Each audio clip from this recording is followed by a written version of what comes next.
फिरोजाबाद में समाजवादी पार्टी कार्यालय पहुंचे सपा के राष्ट्रीय महासचिव प्रोफेसर रामगोपाल यादव ने कहा कि इस बार के चुनाव में 1977 जैसा माहौल हो गया। इस बार भी जनता नहीं बोल रही है। एग्जिट पोल को लेकर मैं चुनाव आयोग से 1 फरवरी को मिलूंगा। प्रचार पर जो बंदिशें लगाई गई हैं उसे शुरू कराने की मांग करूंगा। रामगोपाल यादव ने समाजवादी पार्टी के चुनावी एजेंडे के बारे में भी बताया। उन्होंने कहा कि सपा योगी सरकार की असफलताओं को लेकर चुनावी मैदान में उतरी है, जिसमें टीईटी, बेरोजगारी, गुंडागर्दी, महिला पर अत्याचार, बेरोजगारी, शिक्षा मित्रों का मुद्दा और किसानों की समस्याएं प्रमुख हैं।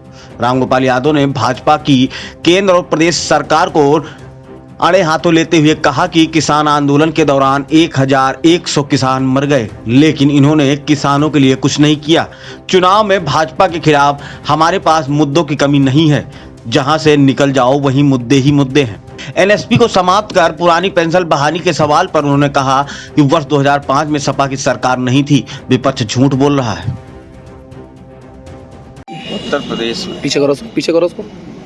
जब अखिलेश ने अपनी विजय यात्रा शुरू की तो जिस तरह से सड़कों पर जनता आई, जितने बड़े पैमाने पे आई, बीजेपी के चाहे प्रधानमंत्री रहे हों, चाहे मुख्यमंत्री रहे हों, चाहे और कोई मंत्री रहे, उनकी मीटिंगें अखिलेश के विजय यात्रा में होने वाली भीड़ के सामने कहीं टिक नहीं रही।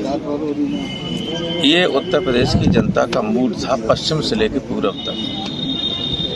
क्योंकि जब बंद हो गई रैलियां, कमीशन ने बंद कर दी, तो उससे आखिरी रैली हुई थी पश्चिम में 2 ही हो पाई थी, मेरठ और इगलास अलीगढ़। तो पश्चिम का मूड भी मालूम पड़ा और पूरब का मूड भी मालूम पड़ा। जनता पूरी तरह से योगी जी के कुशासन से आजिज आ चुकी है।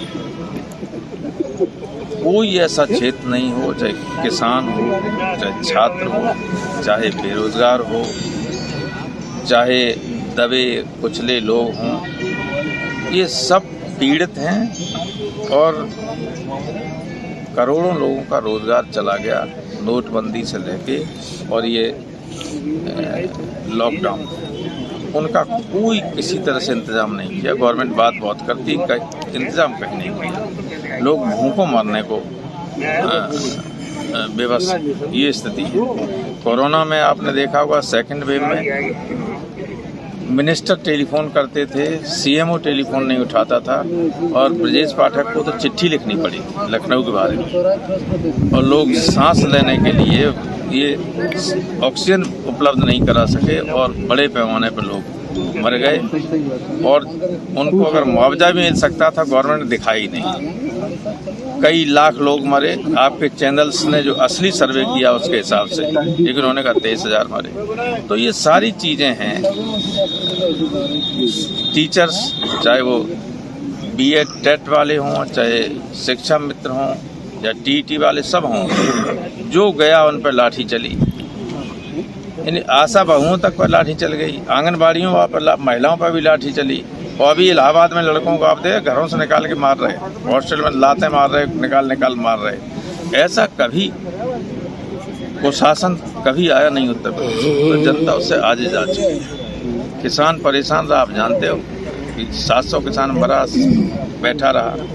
किस तरह से एक मंत्री के लड़के ने, अब तो FIR में भी, चार्जशीट में भी आ गया कि गाड़ी चढ़ा दी किसानों के ऊपर, लेकिन मंत्री नहीं हटा। ये सारी चीज़ें हैं जिससे जनता आजिज आ चुकी है और यही मुद्दे हैं जो घर घर गूंज रहे हैं जनता में। और इसलिए कोई डर की वजह से अभी भले ही मुँह न खोल रहे हों लोग, लेकिन जिस दिन वो वोट उस पर जो क्या नाम मशीन EVM का बटन दबाने जाएंगे, बीजेपी को कोई सपोर्ट नहीं करेगा। सरकार बनने पर क्या चुनावी घोषणा है पार्टी की? वो तो इलेक्शन मैनिफेस्टो होने वाला है, तो आ जाएगा।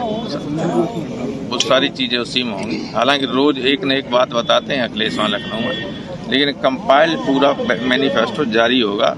बीजेपी के मैनिफेस्टो जारी होने के बाद हमारा जारी हो जाएगा। फिरोजाबाद से दस्तक टाइम्स के लिए अरशद अली की रिपोर्ट। ताज़ा तरीन खबरों के लिए सब्सक्राइब करना ना भूलें दस्तक टाइम्स। बेल आइकन दबाकर पाएं देश विदेश की लेटेस्ट खबरों की नोटिफिकेशन।